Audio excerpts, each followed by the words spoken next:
بنی اسرائیل میں ایک شخص چوری ڈکیتی اور قتل میں بہت مشہور تھا اور نہایت معمولی بات پر ہر کسی کو قتل کر دیتا تھا۔ ہوتے ہوتے اس کے ہاتھ سے 99 افراد کا قتل ہو چکا۔ اس کے بعد اس کے دل میں احساس پیدا ہوا کہ مجھے بھی تو اللہ کے ہاں جانا ہے۔ چنانچہ یہ فکر بڑھتا رہا اور لوگوں سے معلومات کرتے ہوئے سرگرداں پھرنے لگا کہ کیا میری توبہ قبول ہو سکتی ہے یا نہیں۔ کسی عالم شخص سے ملاقات کی فکر ہوئی کہ معلوم کیا جائے کہ ایسی شخص کی توبہ قبول ہو سکتی ہے یا نہیں۔ لوگوں نے ایک عابد شخص کے پاس جانے کا مشورہ دیا۔ اس شخص نے اس کے پاس جا کر مسئلہ معلوم کیا کہ کیا میری توبہ قبول ہو سکتی ہے اور کیا میری مغفرت ہو سکتی ہے جبکہ میں نے 99 انسانوں کی جان مار دی ہے۔ تو اس عابد کو مسئلہ معلوم نہیں تھا، تو اس نے اپنی عقل سے قیاس آرائی کی کہ جو آدمی 99 انسانوں کی جان مار سکتا ہے اس کی مغفرت کہاں سے ہوگی۔ چنانچہ اس نے کہہ دیا کہ تیری توبہ قبول نہیں ہوگی۔ تو اس شخص کو اتنا غصہ اور جلال آیا کہ اس نے اس کو بھی قتل کر دیا اور 100 پورے کر دیے کہ جب میری توبہ قبول نہیں ہوتی ہے تو لاؤ تجھے بھی ختم کر کے 100 پورے کر دیتا ہوں۔ چنانچہ اس نے 100 پورے کر دیے، مگر اس کے دل میں خیال باقی رہا کہ میری مغفرت کی کوئی شکل ضرور ہوگی۔ اس لیے اس نے لوگوں سے پھر معلومات کا سلسلہ جاری کر دیا کہ روئے زمین میں سب سے بڑا عالم کون ہے، اس سے جا کر معلوم کروں گا، وہی صحیح مسئلہ بتا سکتا ہے۔ آخر لوگوں نے اس کو بتلایا کہ فلاں جگہ ایک عالم رہتا ہے، اس سے جا کے معلوم کرو۔ چنانچہ اس عالم صاحب کے پاس جا کر اپنی زندگی کی کارگزاری سنائی اور 100 آدمیوں کو کس طرح سے قتل کیا ہے سارا کارنامہ سنا کر معلوم کیا کہ اب بتلائیں کہ میری توبہ قبول ہو سکتی ہے یا نہیں، کیا اللہ کے ہاں مجھ جیسے گناہگار کے لیے بھی مغفرت کا کوئی خانہ ہے۔ تو اس عالم صاحب کو چونکہ علم تھا تو اس نے بتلایا کہ تیرے گناہ معاف کرنے میں اللہ کے ہاں کوئی رکاوٹ نہیں، اللہ کی رحمت کا سمندر تجھ جیسے گناہگاروں کے گناہوں سے بھی بہت بڑا ہے اور بہت وسیع ہے۔ چنانچہ اس عالم صاحب نے مشورہ دیا کہ تم فلاں جگہ سفر کر کے جاؤ، وہاں کچھ اللہ کے بندے رہتے ہیں، ان کا مشغلہ صرف اللہ کی عبادت ہے، ان کے ساتھ مل کر اللہ کی عبادت کرو اور نادم ہو کر اپنے گناہوں کی معافی مانگو،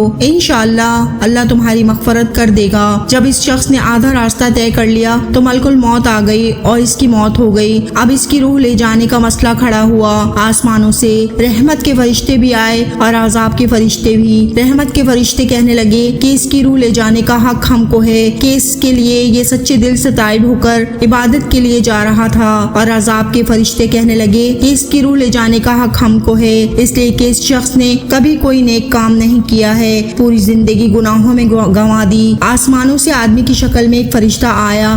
بعض روایات سے معلوم ہوتا ہے کہ یہ آنے والا فرشتہ حضرت جبرائیل امین علیہ السلام تھے۔ چنانچہ اس فرشتے نے تشریف لا کر ان دونوں طرح کے فرشتوں کے درمیان یہ فیصلہ کیا کہ دونوں طرف کی مسافت طے کرو کہ جہاں سے آ رہا ہے وہاں کی مسافت قریب ہے یا جہاں جا رہا ہے وہاں کی مسافت، لہٰذا جہاں کی مسافت قریب ہو اس شخص کو وہاں والوں میں شمار کر دیا جائے۔ چنانچہ دونوں طرف کی زمین ناپ کر دیکھی گئی تو جہاں جا رہا تھا وہاں کی مسافت جہاں سے آ رہا تھا اس کے مقابل میں صرف ایک بالش قریب ہے۔ چنانچہ فیصلہ ہوا کہ مقام معصیت سے مقام عبادت صرف ایک بالش قریب ہے، اس لیے رحمت کے فرشتوں کو اس کی روح لے جانے کا حق ہوگا۔ چنانچہ اللہ کی طرف سے اس کی مغفرت کا اعلان ہو گیا۔